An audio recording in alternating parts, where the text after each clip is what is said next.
Welcome to the Vault Studios Fantasy Football Podcast, your one-stop shop for all fantasy football info. Here are your hosts. Welcome to the Vault Studio Fantasy Football Podcast. I'm your host, Lewis, and as always, I'm joined by my man, Corey, as we head into week 12. How you doing? I'm good, Lewis. Thanks for starting us off here.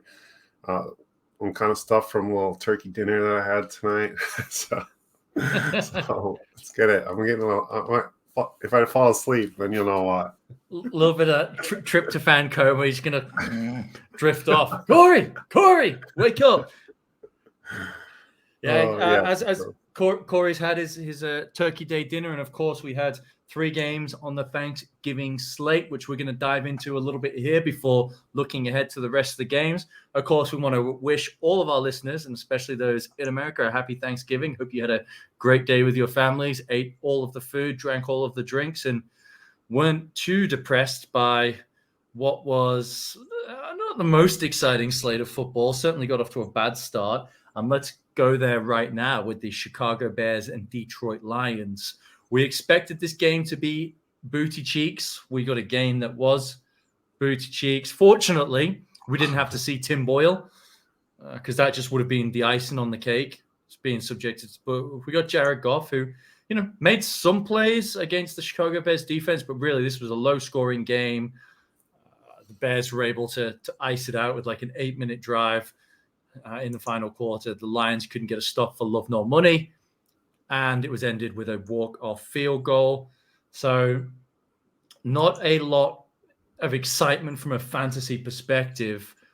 But unfortunately, once again, we're now talking about a starting running back with immense fantasy value who's gone down with injury. And that is, of course, DeAndre Swift, Corey. Yeah, it's tough. I mean, I'm a DeAndre Swift truther as big a one as they come, and to see him kind of in a puddled heap, just add another running back to the mess of injuries and everything else that has been the 2021 season. I don't think it's any more than usual, the injuries and stuff. It just feels that way, especially with the top guys. So it's just a really tough injury. It doesn't look good.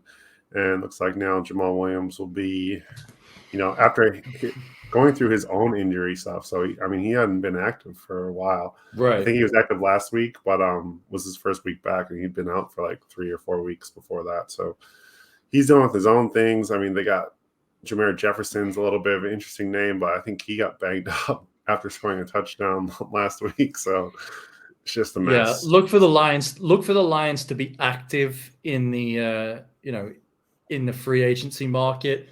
Potentially, Adrian Peterson might be a name that they look to bring in. Did he play for the Lions like 2 years ago? Last year, right? So they might look to have a reunion with Adrian Peterson, who's been released by the Titans. I know he's still looking to try and play. So yeah, that could be a name to keep an eye on. Just as a note here, a little dynasty note, we like to sprinkle that in from time to time. DeAndre Swift has climbed to running back 3 in DLF's dynasty rankings. Is that on the money for you? Too low, too high? What are you feeling there, Corey? Yeah, that's what I'm feeling. I think it's about right because you don't want to give up on the talent that he is.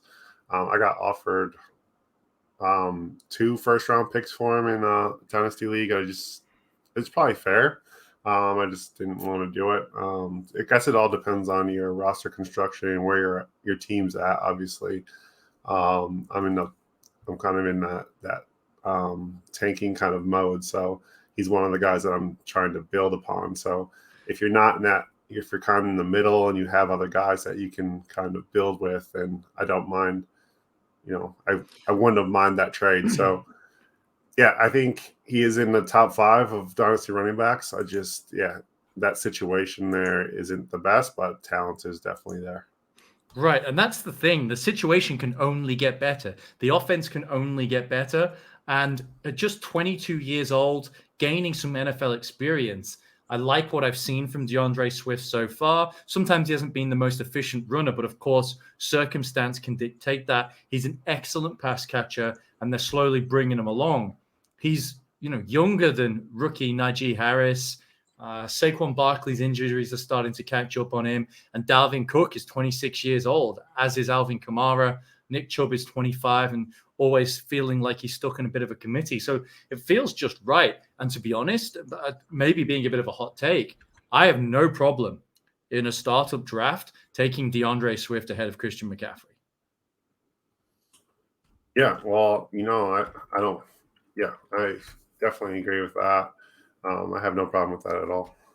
Cool. The last thing I will say, I got to doff the cap to you here, because if I recall correctly, on last week's show, you mentioned Josh Reynolds by name. I did. Mentioned Josh Reynolds by name, and all of a sudden, Josh Reynolds stepping up and hauling a bomb from Jared Goff, which is something that we're not used to seeing. It had been dump off to DeAndre Swift out of nowhere, uncorked one to Josh Reynolds, and there's snaps and targets up for grabs in this very uninspiring wide receiver room. And Josh Reynolds has shown time and time again he can play a bit at this NFL level. He's bounced around teams a little bit, but there's always a team looking to give him a job. And for him to not be on the team for all that long and to come in and certainly garner the production that he has to this point, you have to like Josh Reynolds going forward and potentially playing for a job with this team in the next couple of years. Yeah, definitely. I think he's a nice dart throw, especially in deeper leagues or deeper dynasty leagues or whatever. You might still be able to find him on the waiver wire somewhere, because, the situation was weird. He was kind of that guy, with the Rams that was just being annoying all the time to like Brandon Cooks and Robert Woods and Cooper Kupp, and it's like, oh, Josh Reynolds had a game today. Right. He was buried there, but he flashed, and he was an annoying because everyone else rusted those guys, like you said.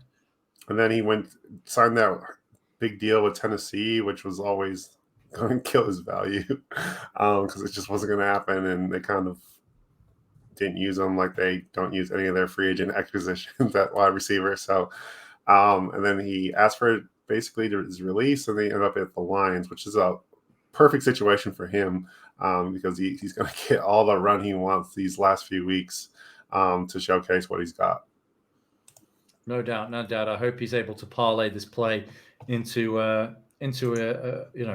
decent contract with the Lions, or maybe somewhere else, and get some dollars while he's running hot. Let's move on to the next game. We went to Jerry World. Raiders on the road were able to eke out an overtime win, I think 33-30 over the Dallas Cowboys, who were without their top two wide receivers, without Blake Jarwin. I think their offensive line was a little bit banged up as well. Lot of penalties. That was the main takeaway from this game. A lot of penalties. I think 24 in total. Just no ability for these teams to really get going. And Anthony Brown gave up 4 pass interference penalties, all of them on third down, and the crucial one in overtime to move the Raiders into field goal range. Didn't turn his head. You just can't play defensive back like that. It was a clear flag, and you would not be surprised to see him removed from the roster after that performance.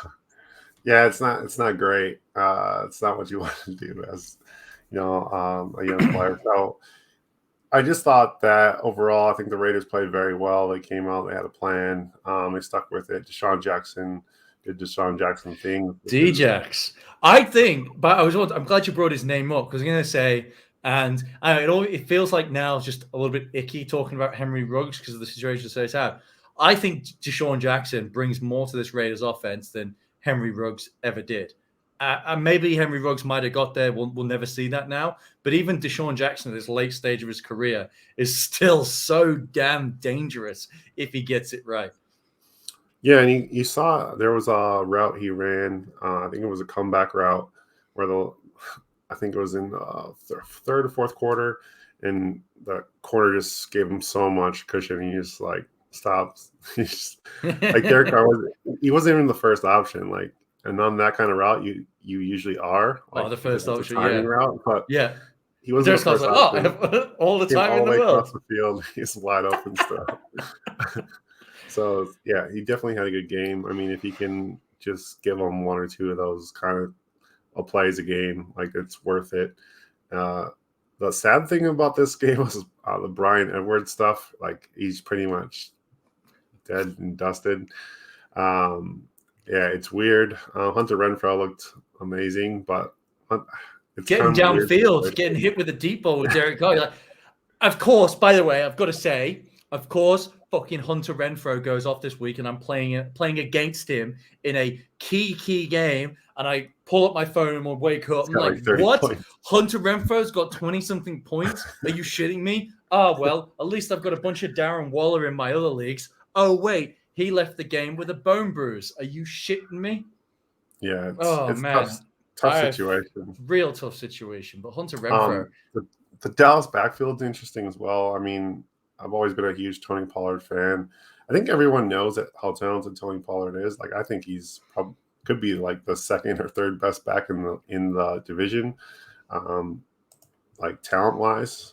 And he's there with Zeke, and obviously Zeke does his Zeke stuff, and he was banged up coming in. But yeah, I think it's an interesting kind of thing that's going on there. So whether they do like the two-headed monster or they do like the Melvin Gordon Eckler thing, I saw that on Twitter somewhere.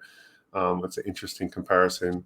But I do think Zeke has a tiny bit more than Gordon had at that point, maybe. But Gordon's been very good as well. So it's just kind of like, yeah, the splashiness from Tony Pollard he's quicker. People like, ooh, look at that, or look at that. And Ezekiel Elliott's more of like just like, all right, cool, 3 yards. Yeah, 3 yards up the middle, 3 yards especially when you consider what Zeke used to be, and he was never like the extreme lateral movement kind of guy. That's not his game, but he definitely had more explosiveness and more burst to his game that seems to have just gone. And I don't know whether that's age, accumulation, but he got the bag, and he's not really been the same since. And you know, they say the hungry dog runs faster, and maybe that's the case. The problem is with the Cowboys; they're locked in. They're locked into Zeke, and no team is going to want to absorb that contract. And then you run the other issue as well is his relationship with Dak they are best buds. They are real good friends. You're going to piss off your franchise quarterback if you try to trade Zeke Elliott away. Now, you might be able to get him to restructure his deal. I don't really know, but if I'm Tony Pollard, I'm refusing to sign a new deal with this organization unless there's some serious upfront guaranteed money. And I'm looking for a donkey of an organization to come in and give me a bell cow contract, get paid, because he hasn't earned all that much money at this stage in his career. I played Michael Gallup in some leagues. I played Cedric Wilson in a league. It just seemed, the Raiders secondary doesn't scare you all that much. And who else was Dak really going to be throwing to? They're competent receivers. Michael Gallup is playing his way into a huge contract as a free agent, peeled off 100 yards. Good to see him coming back. He was a favorite play of mine this week, going off of last week's show. So that was good to see. But really, huge win on the road. Bad loss for the Cowboys, who are doing everything in their power to really cock up the lead that they have in the NFC East and let the Philadelphia Eagles back into the division race. Yeah, definitely, especially with the Eagles' schedule the rest of the way. Yeah. So keep an eye on Darren Waller. As I said, he left the game with a bone bruise on his knee. And my understanding that it shouldn't be too serious. It's they've kind of got this mini bye now because they've got 3 days till Sunday and then they play next Sunday. So they do have a bit of time to get that right. And I think it's just going to be more pain management. Troutman before this game. I'm jumping ahead of myself. Let's move on to the Saints Bills game. And a couple of days before this game, I just wanted to say Troutman, who had a really good game against the Philadelphia Eagles, was then placed onto IR, which is just another weapon down for the New Orleans Saints. It's just things are getting abysmal here, and they got absolutely shit-canned by the Buffalo Bills. Josh Allen threw 4 touchdowns. Stephon Diggs is now the legal father of Marshawn Lattimore. And, yeah, just a bad game for the New Orleans Saints all round. Not much to get excited about there. But the big news on the Buffalo side of things, Zach Moss, healthy scratch for the second time this season. The Bills feel like they found something in Matt Breida, who got into the end zone again. and Dawson Knox having a huge day as well. Is Dawson Knox becoming like a top 8 dynasty tight end? Like every week he's playing himself into a tight end 1 week. At what point do we have to start treating him as a serious dynasty asset at the tight end position, which is notoriously thin outside of the top 5 guys? Yeah, I think you definitely do need to do that starting now. I mean, he's right there around the 5-6 mark. This year at fantasy points per game, he's number 6. So that should show you where he's at. Fantasy points per target, he's number 2. He's only the tight end he's tight end 14 in DLF's rankings. Now, I'm sure they need to be updated, but how are you going to have Irv Smith Jr. or Dallas Goedert ahead of? I know Dallas just got this contract, but I know he's got this contract, but like Dawson Knox is outplaying him constantly, and he's younger. I think Dawson Knox is 25. Yeah, he's a year younger. Like, yeah, like that. I think that's probably a good toss-up point between those two. Yeah, I think, going forward, I think it's just the way that this. I heard a good description of this on Orange Sharp podcast and on the Ringer.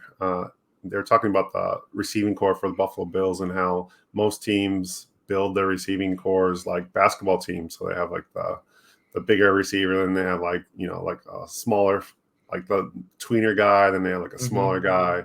And the Bills just kind of sold out on not having those guys. Like they have Diggs, who's good route runner. They got Beasley, who can do a lot of option route stuff, but they didn't really have like that bigger body guy. And I think Knox has kind of fulfilled that role in a way, especially in the red zone. They don't really use him, like between the 20s. It's kind of weird. Like they don't like look to check it down to him or anything. But once they get towards the red zone, they look for him like on little leak outs and little seam routes and things like that, wheel routes. I think he's definitely a matchup problem down in the red zone. And if they're going to continue to use him like that, I mean, his future, he could easily end up with double-digit touchdowns, year after year here the next few years. Yeah, and I suppose outside of those top-tier elite tight ends, you're looking for red zone involvement and touchdown upside because there really is only a handful of guys who are utilized as pseudo wide receivers or as primary or at least secondary options in their team's passing attack. Outside of that, you're looking for that upside, and certainly attached to Josh Allen, this forward-thinking offense that Dawson Knox certainly has that kind of upside. Was there anything else from the Bills Saints game you wanted to talk about? Because there was just nothing from the Saints side. Not really, but I mean, I think the whole Taysom Hill thing is just weird. Yeah, he got a second contract this year. Obviously, the Saints are just doing all kinds of salary cap witchcraft, and Taysom Hill is definitely a Ponzi scheme, and I don't know what's going on there. It's weird. It's cool that they're forward thinking insofar as, we might see this more often where an agent wants their, we've just been talking about tight ends, and there's a clear difference between those top guys who are de facto wide receivers, and maybe there's new contracts to be made moving forward where if a player has X number of snaps in this alignment, then he's got to get paid this rate versus this rate. And I think it's creative. The weird thing was they're like cutting to him to the sideline. He's sitting there. He hadn't played a snap, and they're saying he's got a foot injury. Okay, yeah, so he was like the emergency quarterback. He's emergency quarterback, yet he can't get on the field, but he's dressed. Like if he's that hurt, then why isn't he on IR? Like why isn't Ian Book like the backup? Why isn't Ian booking reps right now? Like Trevor Siemian was absolutely horrid in this game. Because spoiler alert, Trevor Siemian is a fucking horrible quarterback. Like he absolutely stinks. And I know he's not working with much, but you're absolutely right. You're on the money. See what you've got with Ian Book, and you go, yeah, well, he might have a terrible game. Well, so did Trevor Siemian. Like you can at least know something about his ability to face adversity or something. You're 100% right. Yeah. So anyway, that's a real football problem, not a fantasy problem. So don't worry about it. Yeah, I mean, for fantasy, like Taysom Hill is an absolute fantasy cheat code if he is the starting quarterback. Yeah, So if he gets to play, yeah. if he gets to play. It's weird. I don't understand when NFL teams do this. The Dolphins have done it with Tua before, and it's like he's got a fractured finger. He's going to be the backup, but he can go if they desperately need him, but they prefer not to. It's like he's either good or he's not. I don't understand this half in, half out situation. It's very, very strange. The last thing I would say, I saw a great clip come out from Kevin Clark from The Ringer, the NFL show, interviewed Sean Payton. Do yourself a favor and go and find that clip, because you will never find anyone who loves Taysom Hill as much as Sean Payton. I don't think Taysom Hill's parents love him as much as Sean Payton's. He was talking, he said, if they put him on the trade block, he said 31 teams would be calling up to get him on their football team. Now, I don't know. I don't, he was like, he can play quarterback. He can play H-back. He can play safety. He can play line. It's so strange. He's like, he's such an athlete. He can do everything for you. The love obsession, the infatuation that Peyton has with Taysom Hill is hilarious and strange. This football team has paid him a lot of money to do not a whole lot. I will say, because they have such a dearth of options, Juwan Johnson in deeper leagues, if you're really desperately in need for a tight end, is a sneaky pickup in other leagues. We saw Nick Van Nett get a touchdown this week, but not many options there. We've seen Simeon sort of lock on to the tight end position. Juwan Johnson is very athletic, former wide receiver. I like him in deeper leagues or as a bit of a dart throw, or in tournaments and DFS as well. If you're going to pay down this weekend, you're going to pay down in week 13 at the tight end position, Juwan Johnson could be an interesting prospect as well. So let's move on. Let's look at the rest of the games on this slate. We got fewer than usual. And also we have the Cardinals and the Chiefs on bye week. Hopefully, finally, Kyler Murray and DeAndre Hopkins can get healthy, because they are absolutely killing me in multiple leagues. And they're always late game time decisions as well. So hopefully they're back after this week. And of course, you want the Chiefs to get their shit together offensively and hopefully come back firing. Andy Reid in the bye week, we know the only thing he loves more than the bye week is a hoagie. So hopefully they can get it together and come out firing in week 13. But let's move on for the rest of these games. The Bengals versus the Steelers, AFC North, rival matchup here. What's your big takeaway from this game? Yeah, I'm a little worried about my guy, Joe Mixon, in this game. He's only ran for 100 yards once versus Pittsburgh in his career. He's only scored one touchdown against the Steelers in his career. It's a little bit worrying that if that Pittsburgh defense can't get healthy, then I'm not that worried. Like, I'm not worried to the point where I'm not starting him. It's just something that I'm keeping in mind. So if you're playing DFS or something like that, I'm probably going to find another option in this game. So, so I just thought I would bring that up just because I am a Mixon truther, and I think this is a little bit of a scary matchup for him. Yeah, given that there's barely any running back to the pulse anymore, you probably don't have the luxury to bench him. Yeah, you're not playing. Certainly temper expectations. This is a difficult matchup here. I don't think the Bengals present too much for the Steelers defensively. And I think you're playing all of your Steelers skill position players here. T. Higgins, I think people might be worried about playing him because of his bad week last week against the Raiders. I would say hold the faith with T. Higgins. I like the talent. He's getting the opportunities, and I think a game is there sooner rather than later. And I'm probably looking for maybe a better option than Joe Burrow, who, he feels like a meh option. He feels like he's going to get high in QB2 this week. He's no Kirk Cousins. That's all I know. He's no Kirk Cousins. Yeah, absolutely. There are better quarterbacks out there, I think, this week. And let's moving on to the Dolphins versus the Panthers. And one of those quarterbacks I do like is Cam Newton, who had an excellent game in his return as the starter. Unfortunately, couldn't get it done on the final drive to have a fairy tale ending. But Cam looked quite good. He looked better throwing the ball than I've seen him in a while. He looks healthy. He ran the football well. obviously he's got plenty of weapons around him, and the Dolphins don't scare you at all. So Cam Newton, for me, is in a prime matchup with serious, like, top 5 positional upside this week. Yeah, definitely. I think he's going to be a popular DFS play as well. Cam obviously had 26 points, I think, last week, and depending on your scoring. So definitely firing him up against the Dolphins. Last year against the Dolphins, he kind of decimated them on the ground. I think the first game he had like 2 rushing touchdowns. I think that the game plan against him, they're going to be blitzing the crap out of him. So it's going to be very interesting if he can find a way to get the ball out to these playmakers. Like, they could have big games because it's just like make one person miss in open field, and it could be to the house. Right, and that's sort of, there's those skill position players.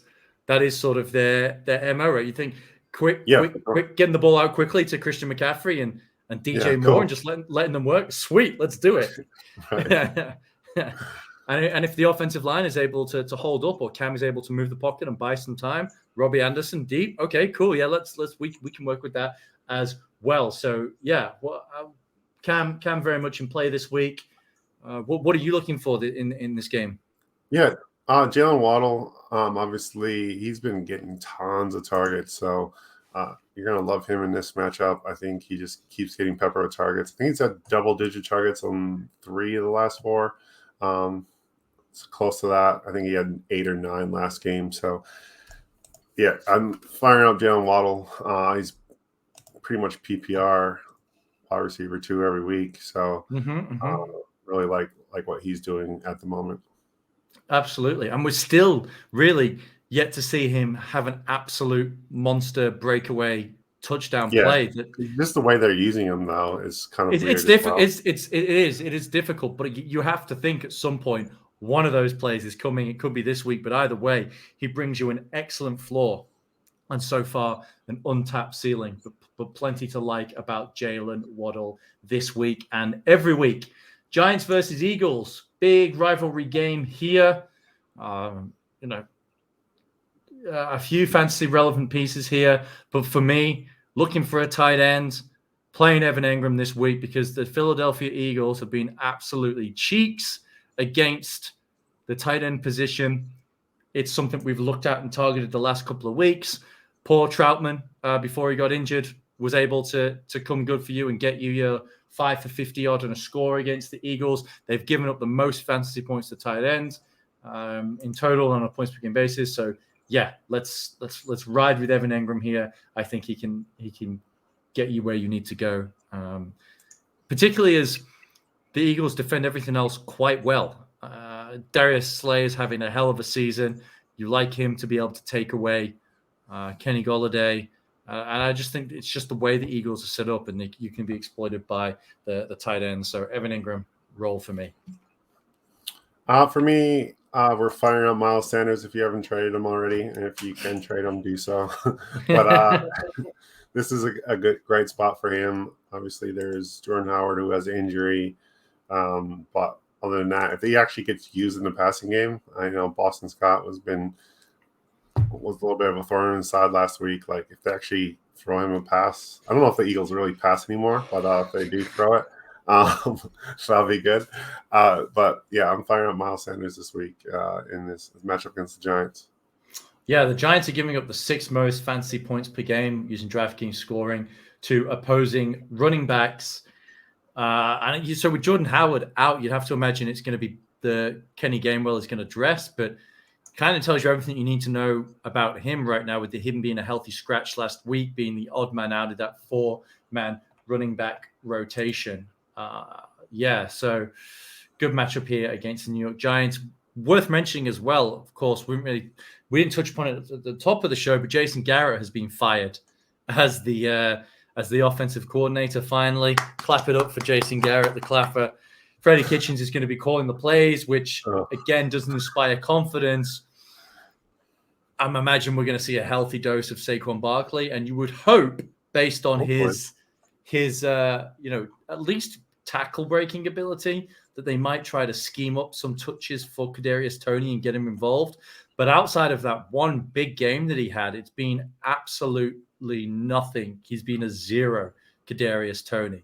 And yes, he's duked around and broken tackles and sort of looked, but I still, he's a lot of manufactured touches, a lot of close to the line of scrimmage type stuff. Haven't really seen him go out and dominate as that typical,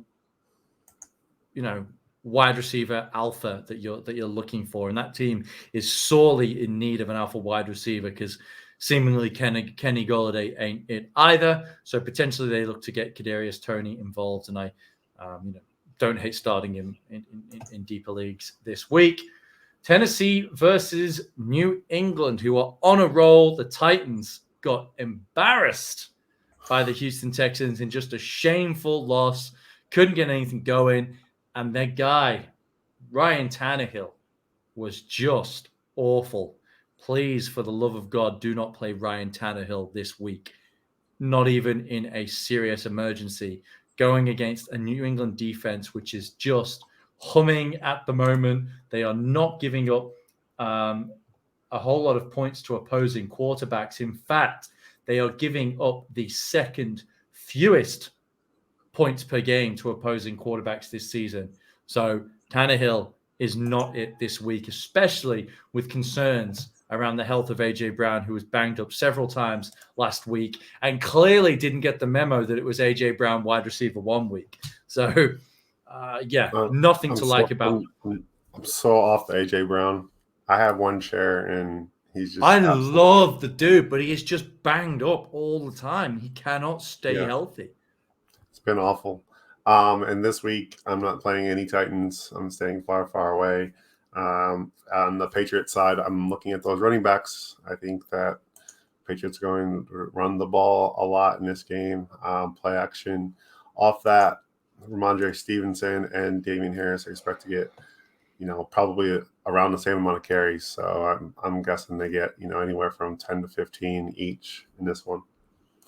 Yeah, and the Titans are back to being the fraudulent defense they are with dog shit cornerbacks, and they're also giving up the most fantasy points per game to opposing wide receivers. So I very much like Jacoby Myers this week. Yeah, don't hate it. It's about time he gets his second touchdown. Second touchdown. It's about damn time. Jets Houston in what is going to be one of the sadder matchups of the season. Just a sad trombone. What's his name? Michael Carter is injured, so he's out this week, which leaves Ty Johnson and Tevin Coleman as the active or potential running backs. I like Ty Johnson this week. If I have him, I'll be playing him against this shitty Houston defense, but primarily because of involvement in the passing game. I think he can get those check downs. So, the Houston Texans as a matchup certainly don't scare you.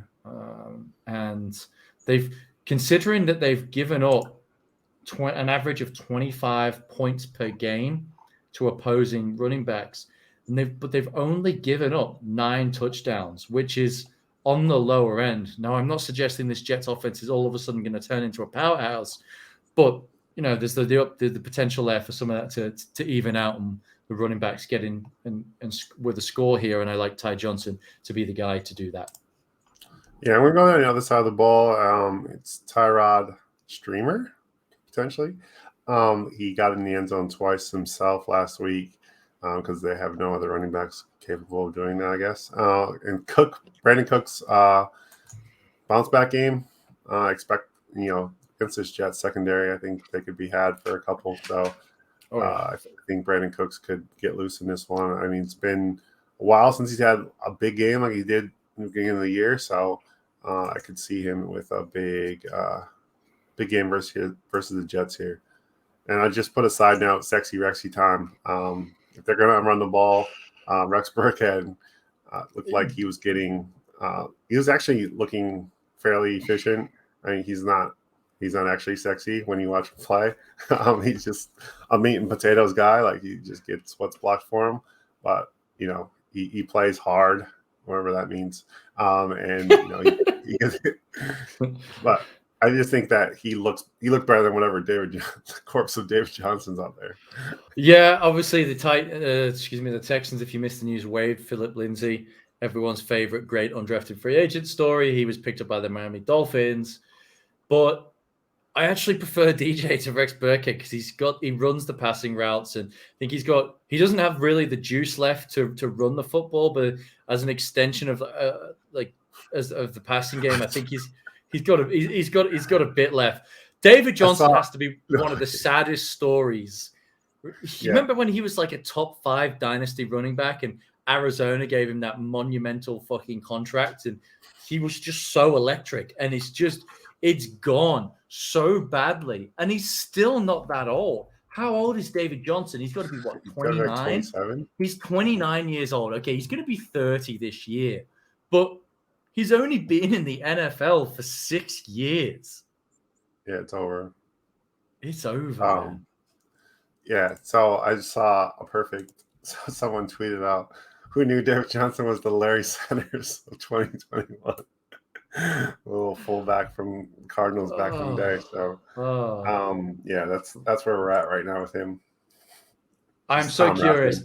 I got to check this. Good for him securing the bag. He's earned nearly $39 million in his career. Good for him. I hope he seems like a switched on, smart guy. I hope he hasn't frittered away that money and playing in Texas. And I don't think Arizona has crazy Texas either. So hopefully he's got a good chunk of that cash left. So good for him securing the bag. But yeah, it's over. It's over for David Johnson. Right. Tampa Bay versus Indy. The Buccaneers will be looking to bounce back after a difficult game. Not the easiest necessarily matchup here, but I still like them in this game.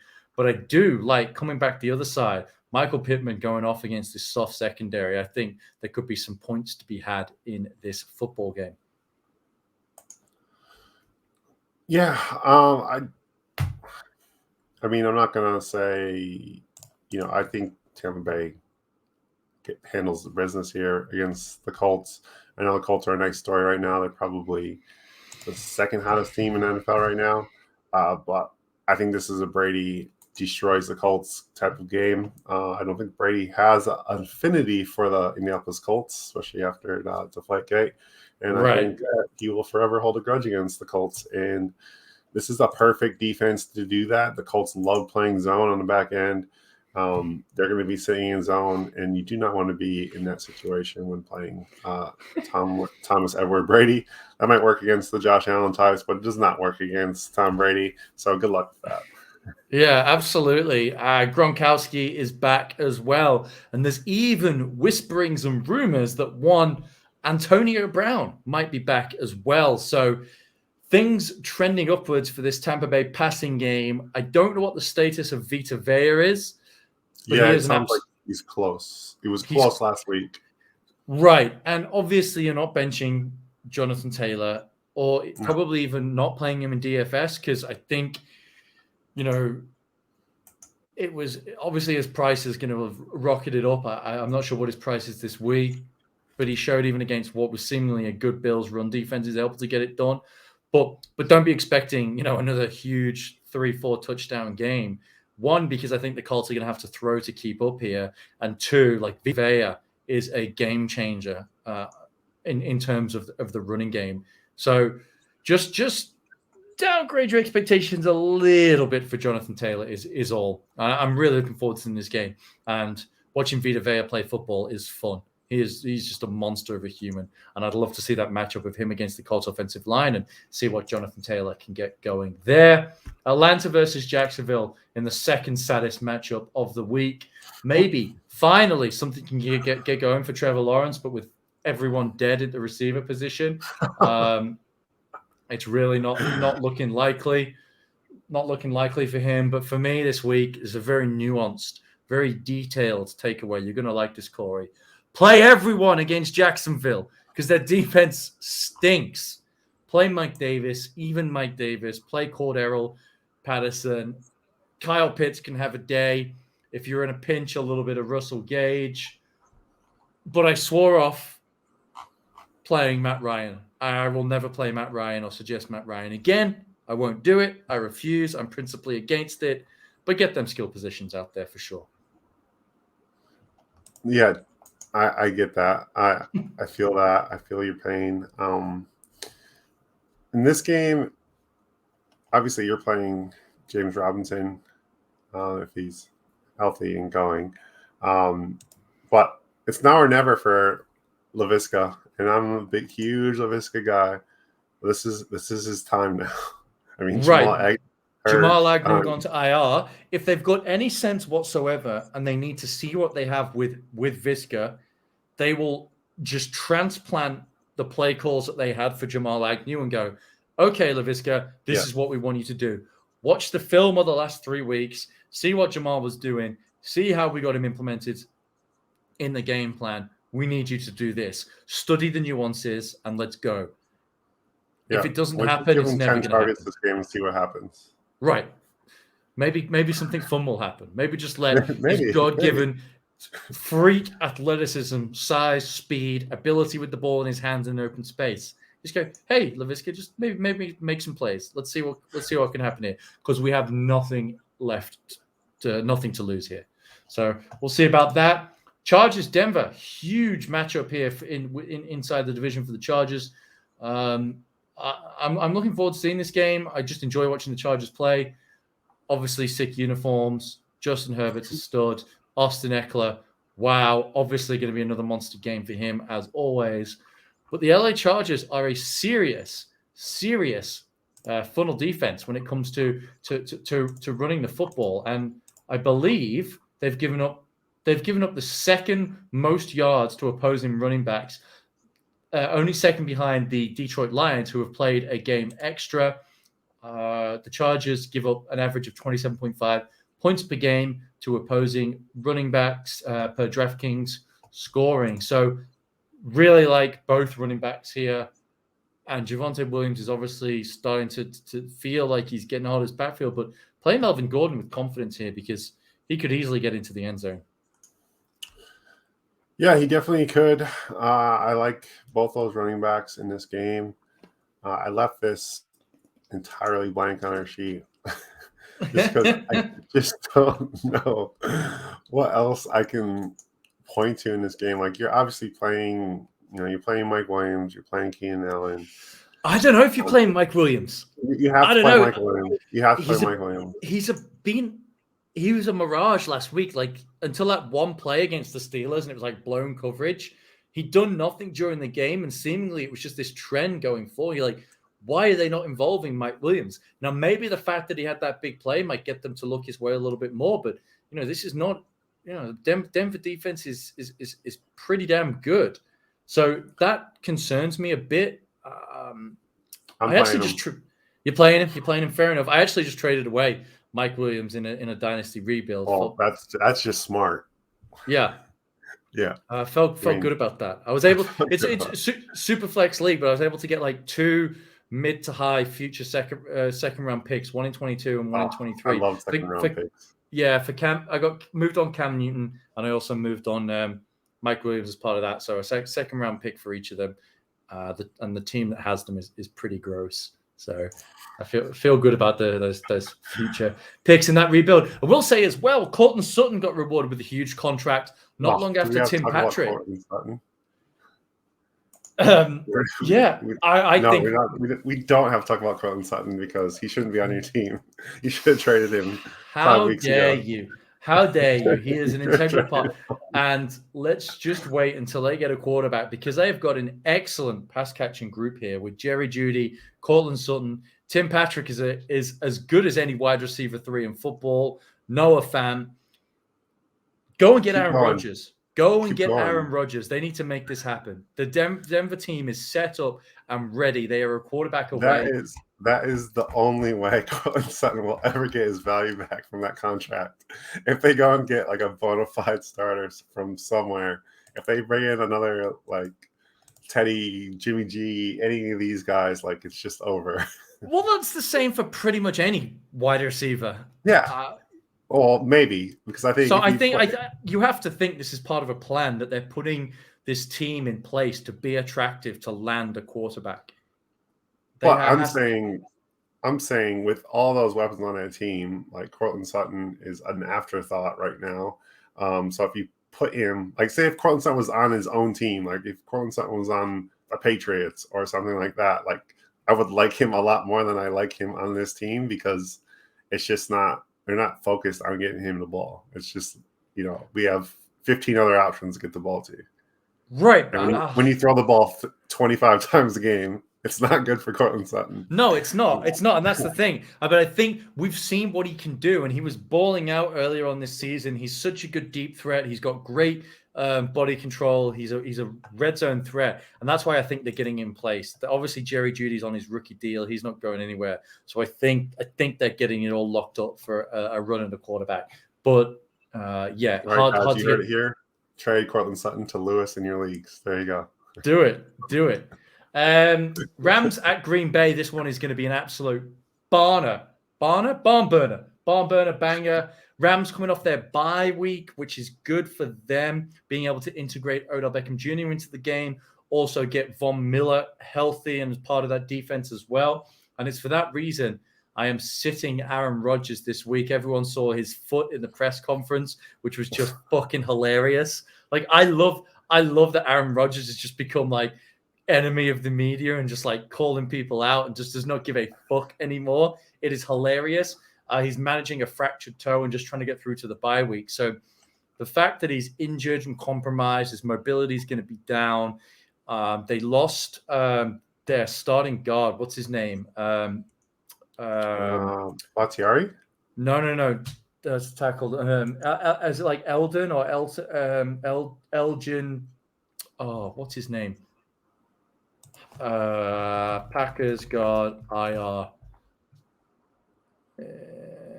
Jenkins. What's his name? Jenkins. Elgton Jenkins on IR. So that's going to be a problem as well. You want your interior absolutely on point with Aaron Donald there. And the fact that he's compromised, like, I am not playing Aaron Rodgers this week. I would rather see Aaron Rodgers somehow put up 35 points on my bench. But what I cannot wait to see is Jalen Ramsey, who is without question now, and it was like a debate at the start of the season. There is no debate. He is the best cornerback in the NFL. To see him going one-on-one with Devontae Adams is going to be awesome. So I don't think it's going to happen. I think they're just going to sit in some zone. They've moved. I don't think he's going to shadow him the whole game, but there will be the snaps where Adams has those battles. And hey, how about our prediction last week for what was going to happen with Devontae Adams versus the Vikings? Yeah. Oh my goodness, it was exactly how we called it. But this game is going to be awesome. But I'm sitting Aaron Rodgers here. There is no need to play him this week. I'd rather play Tyrod Taylor. Wink, wink. Look forward to the streams. But I'd rather play Tyrod Taylor this week than Aaron Rodgers. Yeah, so I'm gonna just talk. I think they get OBJ involved in this game. I think he only played like 15 snaps last game. I think or 12 or 15. This is the week. I mean, he was only on the roster for like 3 days for that matchup. Right. He's had a whole week now to prepare for this game. I think he gets involved. I think we see a huge game from him. I think Cooper Kupp's obviously. You're playing him and you're not having any reservations about that. And I just want to see what the Rams come out with as far as wrinkles go with their offense. Like, do they try to get this running game back started again with Henderson, how that all plays out as well? Yeah, absolutely. I don't mind playing Odell Beckham at all. You just have to think with Sean McVay's offensive creativity and the fact that they need someone to step up in the place of Robert Woods. They've had this time. They've been specifically preparing through the bye week for the Packers. I think they'll have something in place to get going. And I think, you could see a big game from Odell Beckham, a coming out game, if you will, for him in Los Angeles. Minnesota at San Francisco. This game could be quite feisty. Could be interesting. I'm looking forward to seeing it. I'm really looking forward to this game. And, give me all the Brandon Ayuk This is what I drafted Brandon Ayuk. This usage over the last 3 or 4 weeks since he's finally out of Shanahan's doghouse, this is what I was taking him in the 5th round for. This is what I was expecting to have all season long. Unfortunately, it hasn't quite happened and turns out to be a bad draft pick. 8th round, sure, you could have lived with it. 5th round, he's probably sunk a few teams. But if you're able to hang in there, Ayuk is coming good for you. The Vikings over the past 4 weeks, according to PFF, ranked dead last in fantasy points allowed per game to opposing wide receivers. And over that same time frame, Ayuk is the wide receiver 21 on a points per game basis. So he's been a strong wide receiver 2 for you. And I think he can get it done against the Vikings again this week. Yeah. Jefferson, absolute stud. My God, he is good. He is very good. I think he is, if you didn't know, I think he's top 3 dynasty asset right now, especially at wide receiver.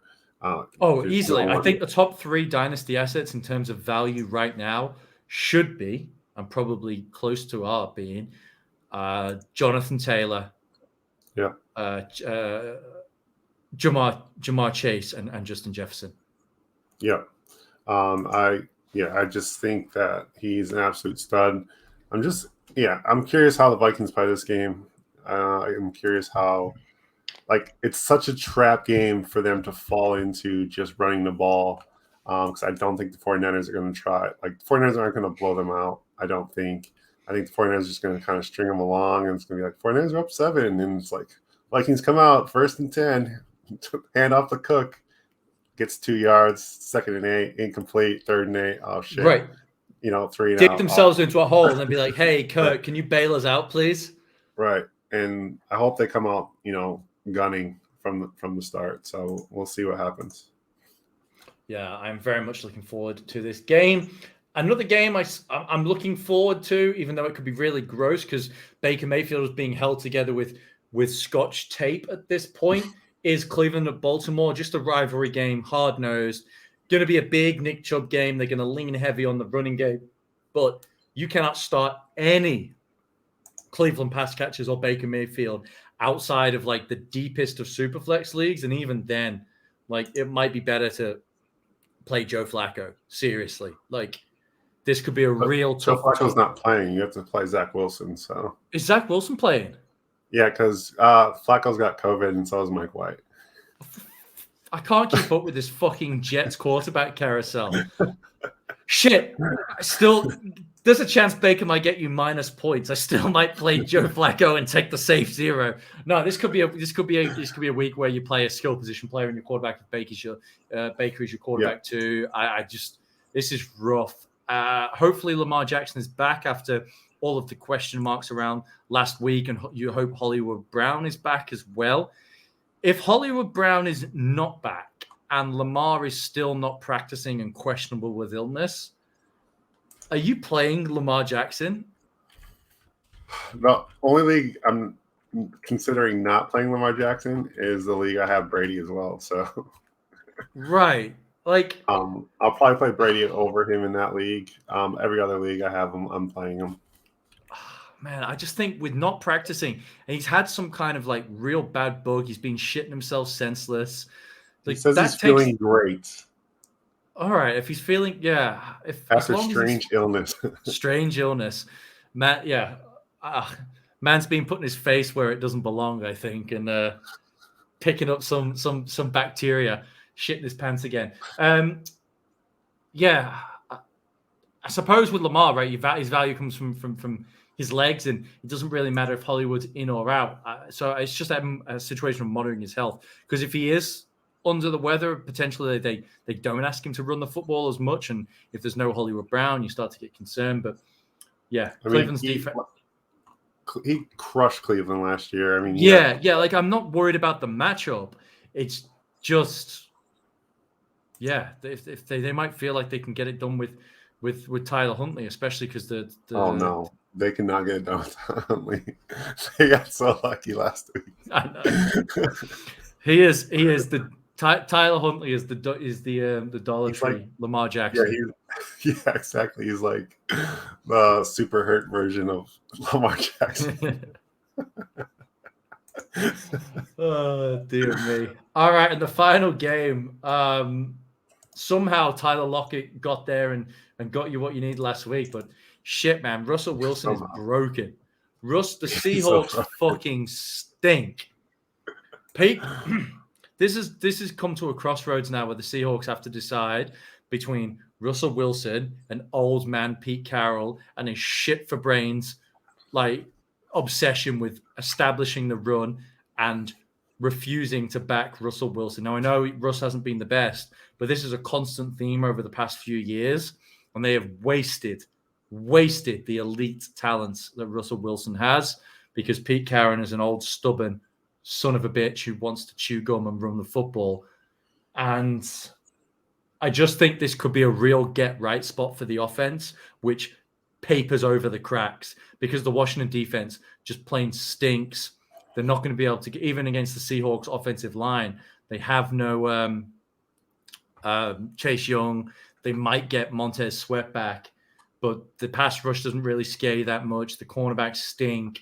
If Russ is going to get right, if Russ can't do it against Washington, just pack it up. Just pack it up, sit him down for the season. That's it. If they lose this game to Taylor Heinicke and the football team, it is over. That is all she wrote. Force a trade, Russ. Get out of there. Go to Denver. That's what I would love to see. Never mind Aaron Rodgers. Courtland Sutton's back. Courtland Sutton is back.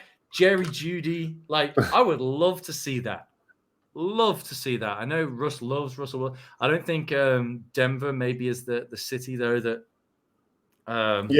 Ciara wants to go to. Maybe.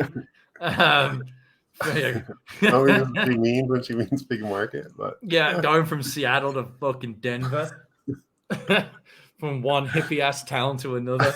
She's like, I just want to go to New York and cut records and be famous. Man. And Russ is like, come on, we just got to go smoke weed with the hippies.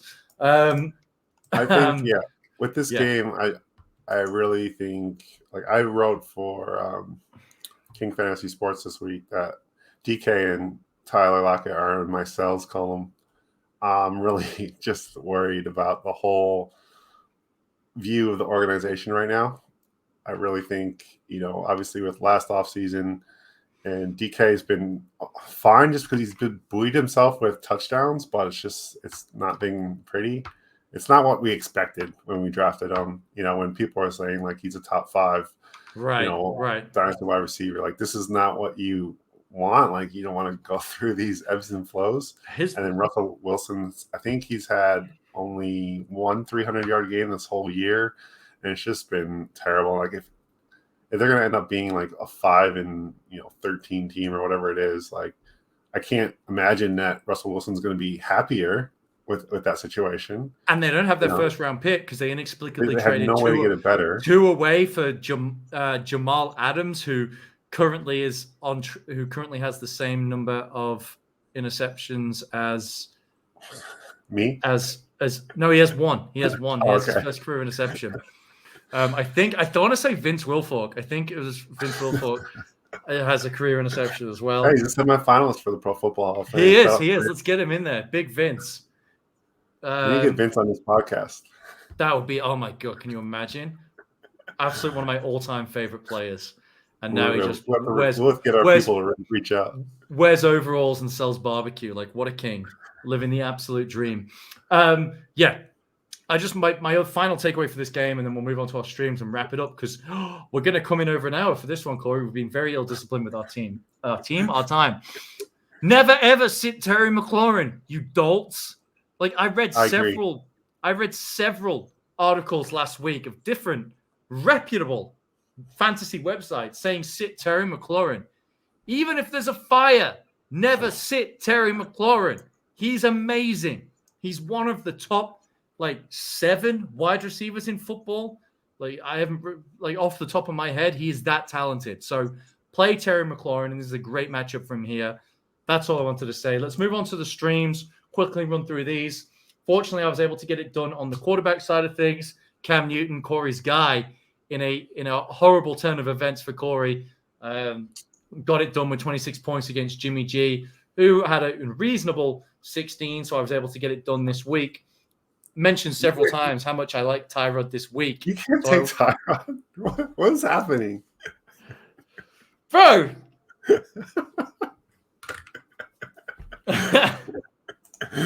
I told you early bird gets the worm. You've got to be in on the sheet and get in your guide. There's all's fair in love and war. You got to be quicker, man. This is a stitch up.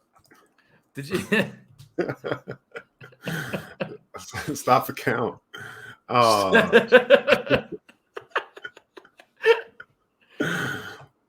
man. Well, since Lewis took my guy Tyrod, give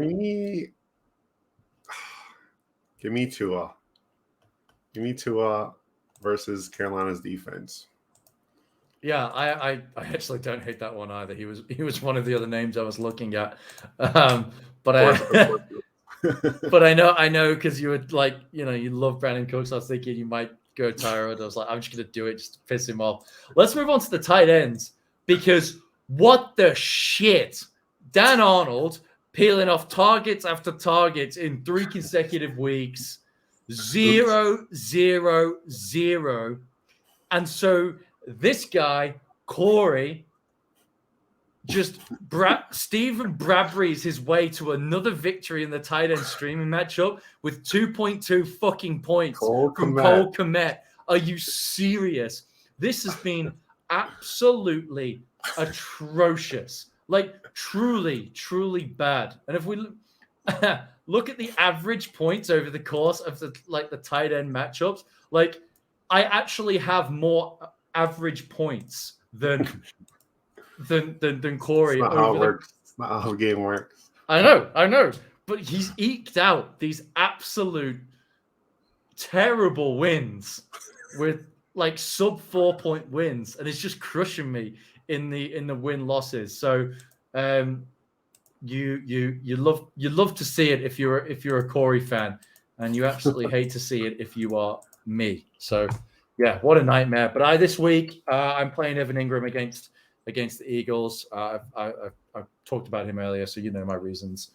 But given we know how the tight end streams go, Evan Ingram's going to tear his ACL on the first fucking drive, and Corey's gonna get there with like, I don't know.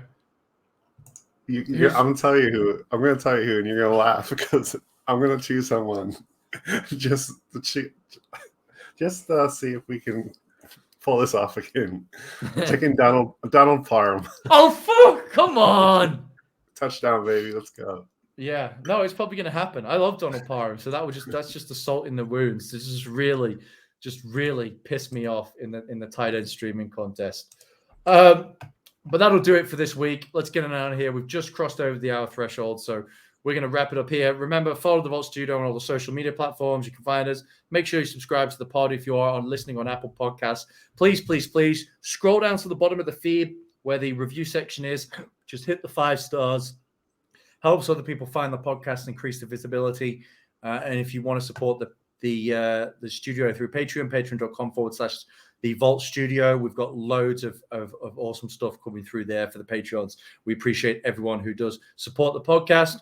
But that'll do it for this week. Best of luck with your Week 12 matchups. Hopefully you didn't get buried already in the first 3 games, or you've got a nice lead. But good luck this week, and that we'll get on out of here, and we'll catch you next week. Corey, I'll talk to you later. All right, man. See ya. Bye.